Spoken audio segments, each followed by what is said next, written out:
Alhamdulillah, salatu wassalamu ala rasulillah wa ala alihi wa sahbihi mawala. Asyhadu an la ilaha illallah wahdahu la syarikalah wa asyhadu anna sayyidana Muhammadan abduhu wa rasuluhu la nabiyya ba'dah. Amsayna wa amsal mulku lillahi walhamdulillahi la syarikalah. Monggo pertama-tama kita semua bersyukur dengan mengucap alhamdulillahirabbil alamin. Dene menapa sonten menika insyaallah di hari ke-11 nggih. Beberapa menit lagi kita memasuki hari ke-12. Masih diberikan nikmat luar biasa. Yang utama adalah nikmat iman, yang kedua nikmat Islam, dan tentu saja nikmat Allah berikan kesempatan dan kekuatan untuk hadir di majelis ini. Semoga kehadiran kula panjenengan di Masjid Banatu Hail ini dicatat sebagai amal kebaikan. Amin ya rabbal alamin. Monggo sugeng rawuh kagem sedaya mawon. Kaping kalihipun salawat salam mugi kunjuk dumateng junjungan kita Nabi Agung Muhammad sallallahu alaihi wasallam yang menuntun kita dari zaman jahiliyah kegelapan menuju zaman yang terang benderang. Nggih menika arupi agama Islam. Saderengipun mulai niki mengke adate pripun niki? Takjil langsung buka besar napa salat maghrib riyin? Oh, buka besar nggih. Maksudnya kersane jelas nggih. Nggih, alhamdulillah. Pada kesempatan menika kita bersyukur karena berada di bulan yang mulia. Salah satu keterangan dijelaskan bahwa Al-Quran itu mulia karena dia adalah kalamullah. Namanya kalamullah itu tidak ada yang melebihi. Nabi Muhammad itu mulia karena wahyunya berupa Al-Quran. Termasuk hari ini, bulan ini mulia karena di dalamnya itu diturunkan Al-Quran. Jadi alhamdulillah kita sebagai kaum muslimin itu tidak ada alasan untuk tidak bersyukur. Karena pada setiap waktunya kita ini mulia. Ada yang tidak mulia ketika di dalam hatinya, dalam dadanya niku mboten enten Al-Quran. Kanjeng Nabi ngendikan seseorang yang tidak ada dalam dadanya itu Al-Quran, baik sedikit maupun banyak, niku seperti kuburan. Nah, makanya ketika kita punya hafalan apapun itu 30 juz atau juz 30 atau 3 surat, monggo tetap dijaga gitu. Baik, di hari yang mulia ini, hari ke-11 malam 12, saya berbagi tentang kabar gembira ya. Karena sebenarnya jadi orang Islam itu enak ya. Jadi enak banget kalau kita mau berpikir, membaca sirah, kemudian membaca keterangan-keterangan para ulama. Jadi orang Islam itu sudah paling enak karena jaminannya adalah surga. Jangan kita berpikir bahwa masuk surga itu harus lengkap. Jadi misalkan nun sewu, mulai dari pertama syahadat sama, kemudian sholatnya lengkap. Lengkap di sini berarti sholat wajib, sholat rawatib, sholat sunnah, qiyamul lail dan seterusnya lengkap. Kemudian zakat, zakatnya lengkap. Mulai dari zakat yang paling sedikit adalah zakat fitrah, zakat mal, zakat perniagaan, semuanya lengkap. Kemudian ada puasa. Insya Allah kalau puasa Ramadan, alhamdulillah semuanya sudah biasa. Kemudian haji. Haji ini kalau semua diwajibkan untuk syaratnya masuk surga itu harus haji, maka yang masuk surga itu terbatas. Tapi kemurahan Allah dalam Islam ini tidak harus begitu. Bagaimana zaman Rasulullah itu beliau menerangkan ada orang yang belum pernah sholat tapi masuk surga. Ada orang yang belum pernah sholat masuk surga. Zamannya Rasulullah. Ini akan tahu kalau kita baca sirah kemudian mempelajari keterangan-keterangannya. Jadi ada sahabat itu masuk Islam, kemudian selisih, ya mungkin sebentar lah bahasanya ya. Bahkan ini ada orang Yahudi yang masuk Islam, ya. Terus bantu Rasulullah di perang Khandaq atau perang Uhud waktu itu ya. Kemudian terbunuh. Ini kan belum pernah sholat. Kalau syaratnya masuk surga harus lengkap rukun Islam itu, maka seharusnya dia nggak masuk surga. Tapi karena kemurahan Allah, ya akhirnya masuk surga itu pintunya banyak. Yang paling populer kalau tidak salah dari rangkuman para ulama ada 8. Yang sedang kita hadapi hari ini, ya itu ada pintu puasa, namanya pintu Ar-Royan, dan masih banyak lagi. Apa yang mau saya sampaikan? Jadi ini kabar gembira dari Rasulullah ya, supaya saya tidak kemana-mana ini makanya saya bawa buku.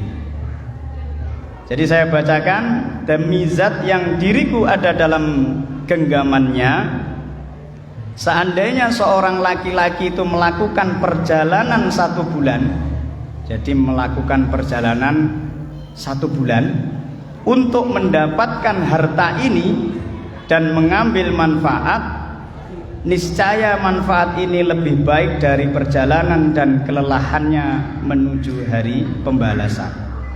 Napa kabar gembiranya? Kabar gembiranya adalah sabda Nabi Agung Muhammad sallallahu alaihi wasallam, barang siapa yang bersolawat 1 kali, maka Allah akan bersolawat kepadanya 10 solawat dan mengangkatnya 10 derajat, lalu dituliskan baginya 10 kebaikan dan dihapus 10 keburukannya. Ini hadis riwayat Imam Bukhari. Jadi ternyata ringan ya. Jadi sekali lagi bahwa Islam itu ringan, mudah. Bahkan ukuran amal kebaikan itu, iman itu ya, ukuran iman itu cabangnya ada banyak. Kalau kita nggak mampu melakukan apa-apa, secara fisik lemah, secara mal, secara harta kurang atau cukup untuk diri sendiri saja, kita bisa melakukan kebaikan-kebaikan yang tidak membutuhkan semua itu. Contohnya dengan menyingkirkan kerikil dari aspal. Contohnya nih sederhana sekali. Jadi lewat mungkin ada kerikil atau bahkan ada paku, itu disingkirkan, dipinggirkan. Itu sudah salah satu cabang iman kita. Bahkan kalau ada yang nggak baik di sekitar kita, terus kita mengingkarinya, berdoa agar terhindar darinya, maka itu juga masih bagian iman. Ya. Dan Rasulullah sudah memohon, sudah minta apa istilahnya? Kemurahan. Kalau bahasa sekarang itu istilahnya kita punya orang dalam. Orang dalamnya siapa? Ya Rasulullah itu ya. Jadi Rasulullah sudah minta kepada Allah agar kesalahan kaumnya itu diampuni. Itu ada di surat apa itu? Di akhir surat Al-Baqarah. Rabbana la tu'akhidna inna sina au akhtana. Jadi ya Allah, jangan engkau azab kami kalau kami salah. Itu Rasulullah yang minta. Kalau kita yang minta mungkin nggak terkabul. Tapi karena Rasulullah yang minta, maka kita harus yakin semua hambanya selama kita ini masih punya iman, punya Islam, pasti nanti Rasulullah nolong kita. Ya, ini harus yakin karena Rasulullah sendiri memang tidak mau. Jadi Rasulullah diberikan istilahnya permohonan yang pasti dikabulkan. Ternyata beliau mohon hanya satu. Jangan ada satupun umatnya yang tidak masuk surga. Betapa luar biasanya Rasulullah itu sayang pada kita. Jadi nggak ikhlas, tidak ingin satu umatnya pun itu tertinggal tidak masuk surga. Meskipun masuk surganya itu tidak bareng. Karena banyak riwayat yang menerangkan bahwa umat Islam ini ada yang masuk surga tanpa hisab, ada yang dihisab dulu. Bahkan sahabat pun ada yang menangis. Jadi Abdurrahman bin Auf, kalau istilah sekarang itu miliarder, ya. Miliarder, hartanya sampai kalau orang bilang niku 7 keturunan nggak habis. Jadi Abdurrahman bin Auf itu kekayaannya hampir setara dengan Utsman.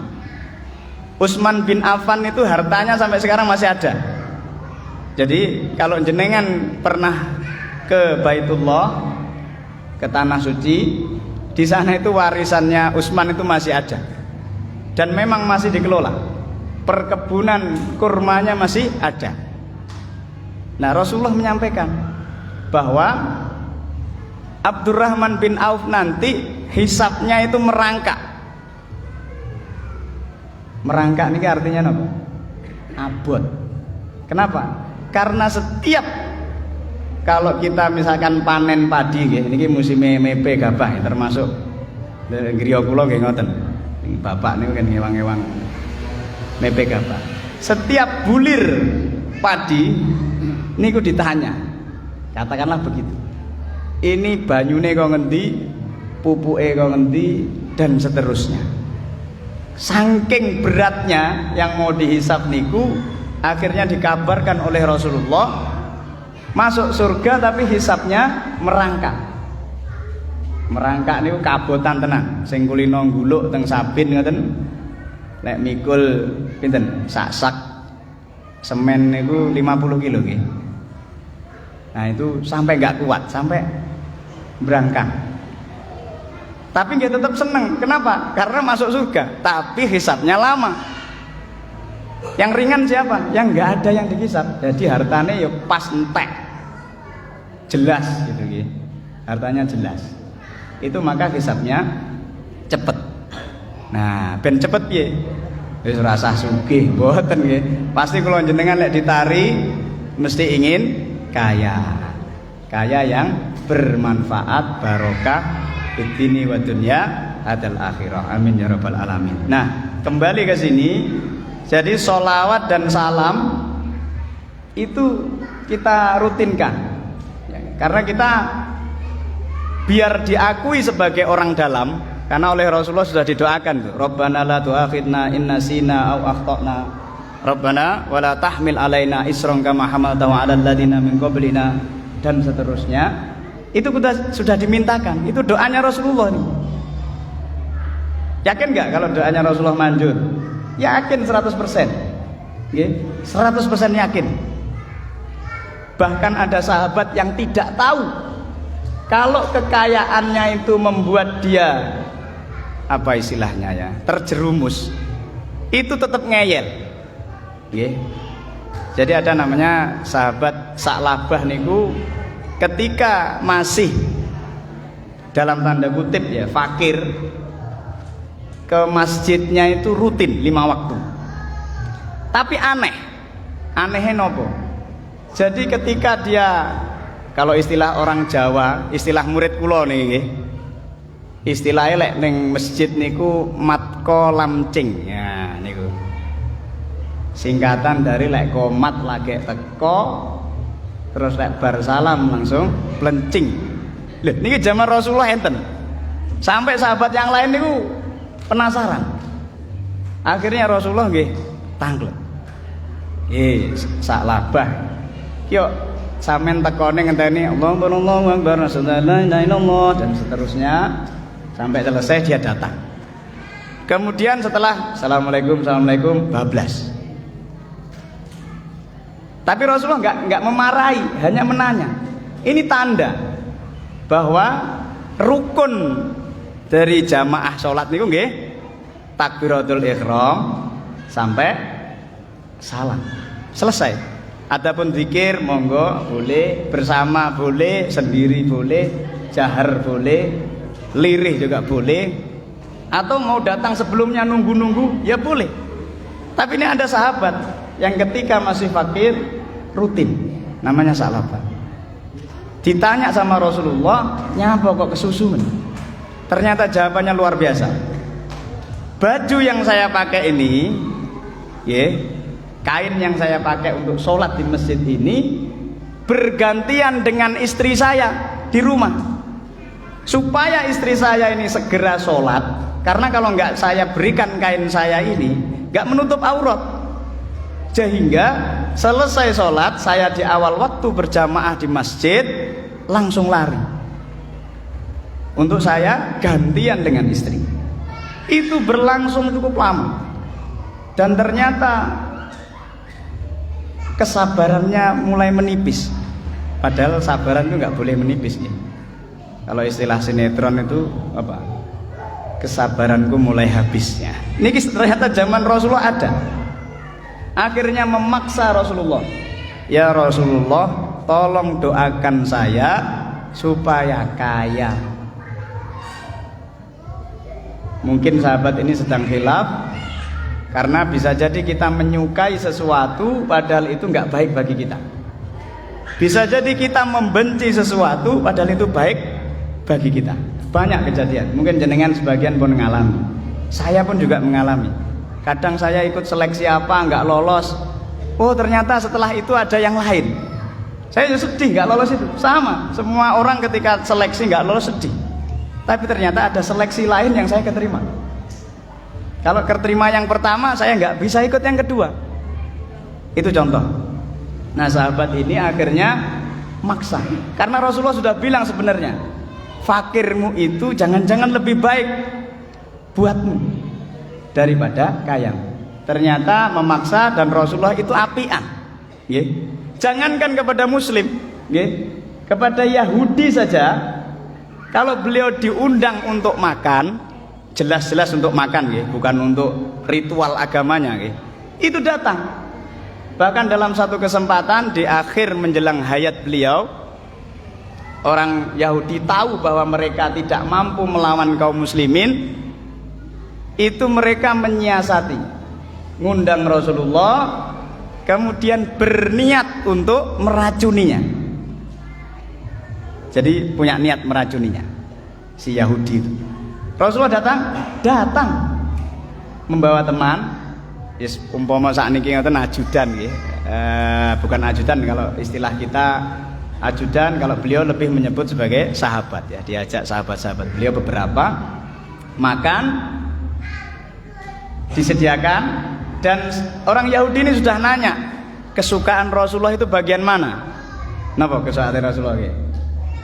Lah paha kambing. Makanya kalau jenengan sing rodok mengkirik kalau kambing niki dilatih. Karena kesukaan Rasulullah niku daging kambing, mboten daging sapi. Mergo teng Mekah mboten enten sapi. Tapi nggih pareng mawon nggih. Latihan. Jadi disediakan apa yang disukai Rasulullah. Ya dibumbui seterusnya, tapi diracun. Karena Rasulullah ya ada yang mengabari nggih. Jadi beliau dikabari oleh malaikat Jibril tidak sampai ketelan. Sahabatnya yang diundang ada yang sampai menelan. Karena Rasulullah mengabarkan kepada sahabatnya ini marah. Tak bunuhnya aja ya Rasulullah, niki yang masak ini, yang menaruh ini. Rasulullah bilang jangan. Karena belum tentu membuat kematian, menyebabkan kematian. Karena belum kelihatan. Jadi Rasulullah sudah diberitahu, akhirnya menyampaikan, tapi belum ada tanda-tanda kematian. Kan kadang racun itu ada yang langsung, ada yang sekian waktu. Nah ternyata setelah sekian waktu sahabat yang sampai menelan tadi meninggal, barulah itu dilakukan kisos. Jadi nggak boleh, sudah jelas-jelas dikabari wong racun tapi urung mati, nggak boleh dibunuh karena nggak mati. Kalau dia misalkan yang diracun itu sembuh, ya maka nggak boleh dibunuh karena kisos itu jelas. Jadi aina bil aini, jadi kalau mata dengan mata, kalau nyawa dengan nyawa. Itu loh Rasulullah datang, apalagi dengan sahabat Sa'labah tadi sing srowegep ning masjid. Akhirnya dengan sedikit terpaksa lah beliau memohonkan kepada Allah diberikan kekayaan. Ya nggak langsung Jadi doa Rasulullah ini ada penyebabnya, ada lantarannya, ada ikhtiarnya. Nggak mungkin Rasulullah berdoa kemudian langsung emas 100 kilo ning omah, nggak pernah. Yang langsung manjur itu adalah Rasulullah ketika meminta hujan. Niki sudah masyhur. Jadi beliau berdoa kepada Allah waktu paceklik, panas, minta hujan, langsung turun. Pernah suatu hari hujannya kelamaan, Rasulullah didatangi sahabat, ya Rasulullah tolong hujannya ini di stop, karena ini kalau kebanyakan jadi banjir. Akhirnya Rasulullah berdoa langsung stop, karena malaikat sih yang ngurusi hujan nih, menteri kehujanan nih, malaikat Mikail sungkan nih, langsung di stop. Untuk yang seperti itu langsung. Tapi kalau minta kaya, perantaranya ada. Jadi sahabat Sa'labah ini akhirnya diberi apa ya istilahnya? Pemosak niki ngoten domba nggih. Pedus putih niki lho. Sak judu.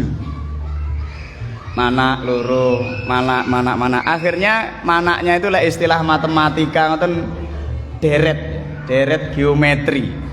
Jadi dari 2 menjadi 4, bar 4 8, bar 8 16, bar 16 32, dan cuwepet nggih. Dus gibas ini kan cuwepet.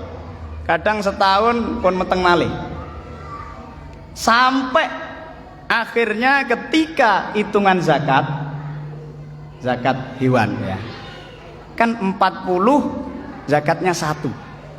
Nggih, 40 kambing niku zakatnya 1. Dateng mriki pun enten sing gadah 40 kambing napa dereng? Mboten ngantos tat, lagi dikrih-dikrih nggih nyekolahne anake, putune, mboten napa-napa. Nah, ini sahabat Sa'labah ini dari 2 sampai 40 awalnya enggak masalah, kena zakat 1. Tapi ketika sudah mulai kena 40 kambing, lah kok terlontar kalimat yang tidak pas. Ini pemerasan. Islam itu pemerasan. Zakat atau sakmono kean. Dia lupa bahwa hartanya itu cuma sekian persennya itu yang dizakatkan. Akhirnya ditakdirkan oleh Allah meninggal dalam kondisi su'ul khotimah. Nah ini pelajaran. Jadi kita bagaimana bersyukur atas setiap kesempatan yang Allah berikan pada kita. Nah, terakhir ini saya sampaikan di beberapa masjid yang kuno ya, yang lama, mungkin Masjid Sunan Ampel atau Masjid Kudus itu biasanya ada mihrab ya. Biasanya ukiran, biasanya kalau yang masjid lama itu ya, atau yang baru pun pesen ya bisa sebenarnya. Tapi bukan berarti saya request ya, mboten. Niki cerita. Sejarahnya kenapa masjid-masjid itu membuat bancik 1, 2, 3. Ternyata zaman Rasulullah dulu ketika beliau mau naik mimbar, di depan beliau itu ada Jibril. Ini mungkin pernah dengar, tapi saya ingatkan kembali untuk diri saya dan panjenengan semua. Jadi pas mau naik 1, wahai Rasulullah, celakalah orang ya yang ketika dia mendapatkan Ramadan namun ia tidak diampuni, katakanlah amin. Jadi malaikat Jibril sing donga, Rasulullah kan ngamini. Nggih. Padahal masyhur. Jangankan Rasulullah, Sunan-sunan Wali Songo, Mbah Khalil Bangkalan niku nggih. Lek diminta ngimami tahlil ngoten makur bismillah tinggal mulai. Mergo bismillah iki wis antep bahasane ngoten. Nah, Rasulullah cuma diminta amin. Jadi di depan beliau karena sahabat nggak ada yang tahu. Taunya apa? Taunya Rasulullah kok bilang amin. Nah, mireng niku jamaah mireng. Jadi naik satu, siapapun yang ketemu Ramadan tapi dosane dereng diampuni ciloko. Akhirnya Rasulullah ya amin. Ini yang pertama, tangga pertama.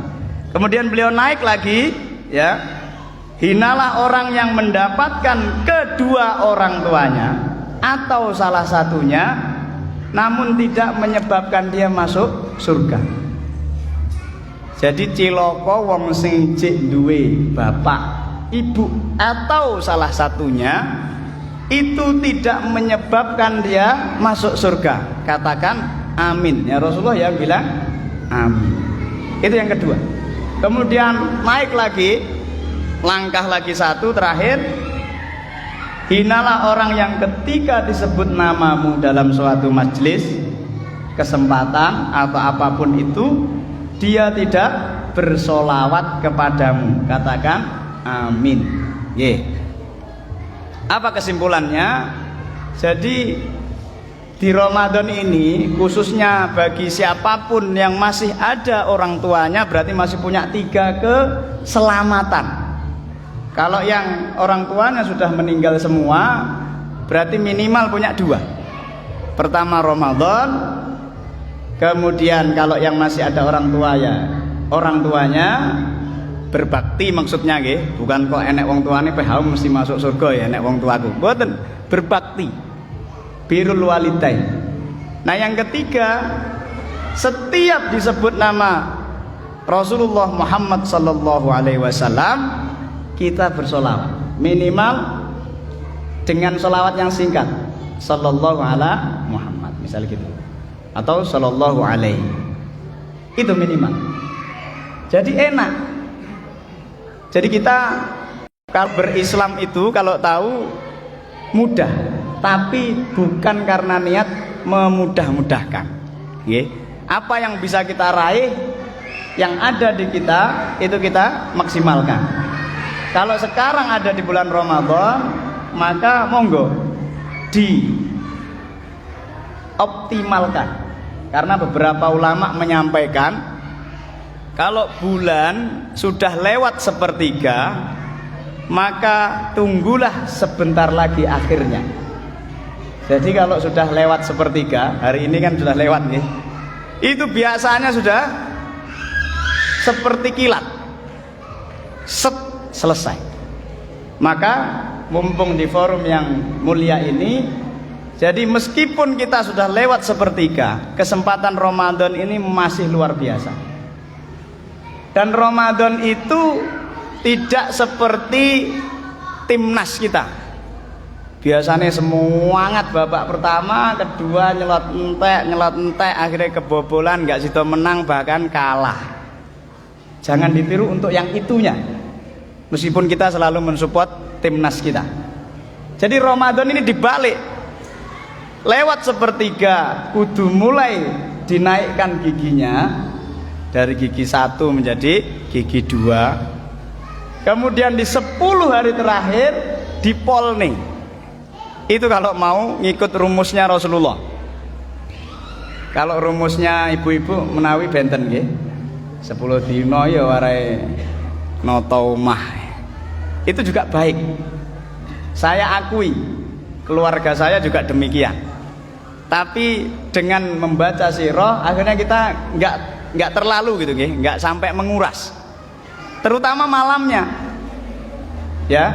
Ramadan itu yang utama siangnya apa malamnya? Lek disuruh milih loh nggih, kalau semuanya utama. Misalkan di prioritas, maka yang utama itu sebenarnya malamnya. Kenapa? Ada Lailatul Qadar. Bukan Naharul Qadar ya. Laila. Laila itu malam. Dene siangnya kita sudah dilatih, sudah dikondisikan sama Allah bersabar dengan puasa. Ini sudah dilatih, ngempet. Maka malamnya jangan sampai dilos nih, kualik. Saya sering menyampaikan ke murid-murid saya, ojo peh poso, gitu. Sing biasane futsal, niku dileh. Futsale bengi, bar traweh. Lah pipun otat? Ini kadung atlet tok, nah, misalnya gitu.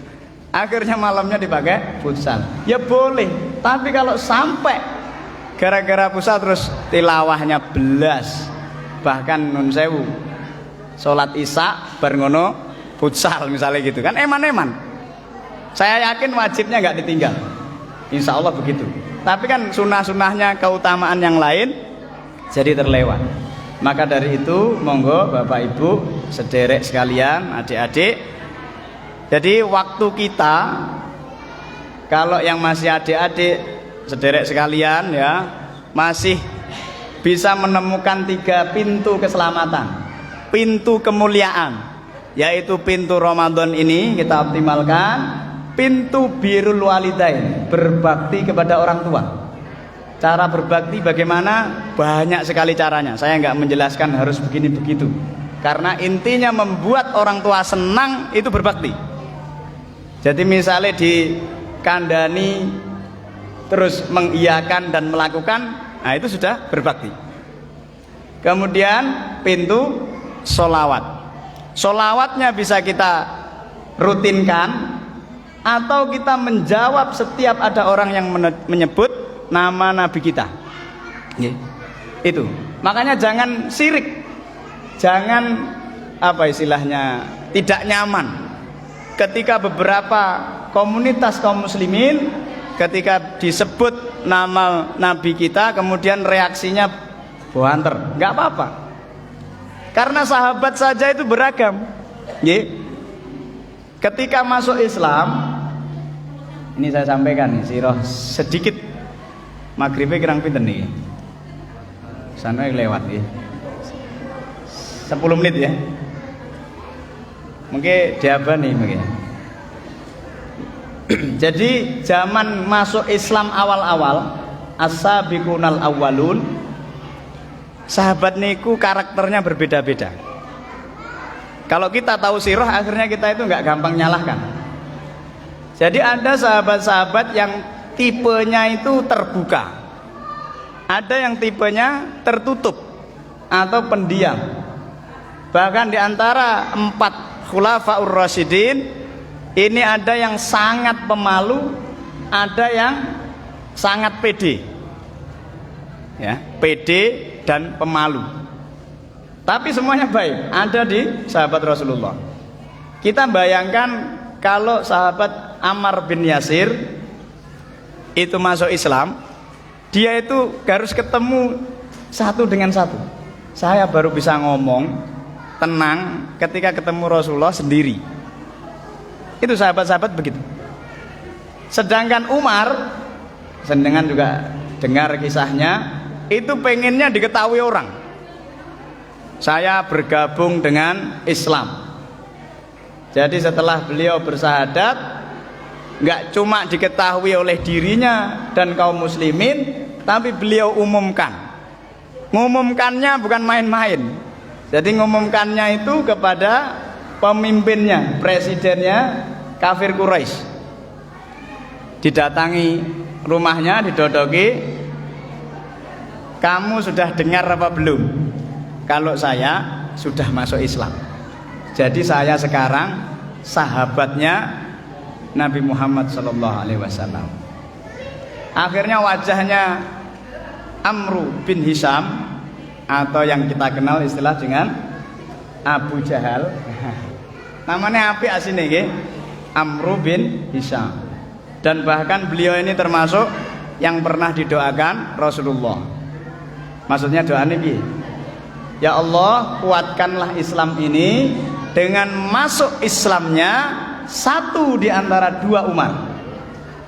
Yang satu Umar bin Khattab, yang satunya Amru bin Hisham. Kenapa? Karena pada waktu itu tidak ada urusan Quraisy yang diputuskan melainkan disepakati oleh dua orang ini. Cara sakniki paket presiden wakil presiden gitu loh. Cara sakniki. Itu Rasulullah berdoa kepada Allah, dan itu sebelum Umar masuk Islam. Yang menyaksikan sahabat-sahabat ini, ternyata Allah kabulkan, yaitu dengan masuknya Umar bin Khattab. Ini ya kalau kita mau jawabannya selesai ya yes, takdir, jawabannya selesai nih. Tapi kalau jawabannya mau dianalisis, karena Umar ini tidak pernah mencaci maki Rasulullah. Dia hanya, saya tidak ingin Quraisy ini pecah gara-gara urusan satu orang. Kalau begitu bagaimana solusinya? Saya saja tak membawa senjata, nggak usah ditemani pasukan, tak bunuhnya Muhammad itu. Setelah itu saya menyerahkan diri, silahkan bunuh saya. Maka itu pemikiran saya, sehingga Quraisy menjadi selesai, damai, bersatu lagi. Itu pikirannya Umar. Tapi dilalah, istilah orang Jawa ya, dilalah kersane ngalah. Waktu pulang lah kok mendengar surat Toha, Toha. Dia dengar sekilas, apa istilahnya? Ya bacalah ini, rengeng-rengeng lah ya, rengeng-rengeng. Kemudian dia masuk, tanya penasaran kepada adiknya apa itu, dan terjadilah kisah itu. Dia membaca surat Toha. Kemudian malah dia masuk Islam, tapi lupa piye carane Islam. Yo kudu, karena sekarang masih ada Rasulullah, maka bersahadatnya harus di depannya Rasulullah. Kalau kita boten. Jadi kalau ada teman kita non muslim mau masuk Islam, ya nggak perlu ketemu Rasulullah karena nggak ada. Disekseni kaum muslimin. Nah, dia saking semangatnya itu lali pedangnya jadi gowo. Mangkat sirih membunuh. Pedangnya jadi gowo, masuk, datang di mana saya bisa menemui Muhammad? Saya bisa menemui Muhammad di rumahnya salah satu sahabat namanya Arkom. Ya udah, dia berangkat sendiri, dodok-dodok. Nah, sing nginceng niku Ammar bin Yasir. Ammar bin Yasir itu sing tiang sepae menjadi syahidah pertama, perempuan yang syahid dalam Islam. Ya wedi, Umar teko nggawa pedang. Nah, akhirnya di dalam niku yang mencegat adalah pamannya Rasulullah yang sudah masuk duluan, yang bernama Hamzah. Hamzah kan ya tukang gelut. Wis jarno bukaan, lek pancen gelut pateni ning jero kene. Itu pikirannya orang dalam karena nggak ngerti. Itulah kenapa kita ini nggak boleh menilai tampilannya. Wah, tampilannya ini ora Islami blas. Nah, Umar tuh mau masuk Islam, tampilannya mau membunuh tampilannya karena bawa pedang. Akhirnya dibuka sama Hamzah ini dipiting, tapi Rasulullah sudah tahu. Tolong dilepaskan dia. Dia ini mau masuk Islam. Akhirnya betul. Barulah yang lain lega, tenang dan seterusnya. Itulah karakter-karakter orang muslim, sahabat. Makanya panjenengan ketika ketemu dai-dai yang keras, ya nggak usah dipegeli. Ya, misalnya situ HRS ya, Habib Rizik Syihab. Ya udah, dengan gaya beliau. Kemudian ada yang sangat berpedoman pada fikih, ya nggak apa-apa. Ini nggak sah, ini nggak sah, ini nggak sesuai dan seterusnya. Ya nggak apa-apa. Ada yang begitu. Ada yang kabeh oleh dalam tanda kutip ya. Ngene ya soleh lah, ngono ya oleh. Misalnya arepe kula niki sir kula ngedum takjil, tapi lek sopine ya ngantuk. Pomo dangdung no piye? Enten sing ulama ya soleh lah, niatmu apik. Yang penting ora joget, misalnya gitu. Jadi kita jangan terlalu iya jenenge ora tenanan lah Islam. Islam kan kudune kafah, sempurna. Maka hampir tidak ada orang yang seperti itu. Kalau kita absen misalnya dicentangi sehari semalam saja. Semalam ini yang sholat rawatibnya lengkap, jamaah ning masjid lengkap. Kemudian tilawahnya kalau Rasulullah menyampaikan standar katamkan Al-Quran jangan lebih dari 1 bulan. Berarti setino 1 juz. Nggih. Insyaallah niku terakhir dari saya, semoga bisa mengambil pelajaran. Niki sampun nggih. Coba ditutup kalian doa nggih. Monggo kita berdoa bersama-sama. Allahumma sholli ala sayyidina Muhammad wa ala sayyidina Muhammad salim sahabati Rasulullah jami'in walhamdulillahi rabbil alamin. Hamdan na'imin, hamdan syakirin, hamdan yuwafi ni'ama yukafi mazidah. Ya Rabbana lakal hamdu kama yanbaghi li jalali wajhikal karim wa 'azimi sultanik. Allahumma ighfir lana wa li ikhwanina alladhina sabaquna bil iman wa la taj'al fi qulubina ghillan lil ladzina amanu rabbana innaka ra'ufur rahim. Allahumma a'inna ala dzikrika wa syukrika wa husni ibadatik. Allahumma a'inna ala dzikrika wa syukrika wa husni ibadatik. Allahumma innaka afuwwun karim tuhibbul afwa fa'fu anna ya karim. Allahumma innaka afuwwun karim tuhibbul afwa fa'fu anna ya karim. Allahumma innaka afuwwun karim tuhibbul afwa fa'fu anna ya karim. Rabbana atina fid dunya hasanah wa fil akhirati hasanah wa qina adzabannar. Sallallahu ala sayyidina Muhammadin nabiyil ummi wa ala alihi washabbihi wasallim. Subhana rabbika rabbil izzati amma yasifun wa salamun alal mursalin walhamdulillahi rabbil alamin.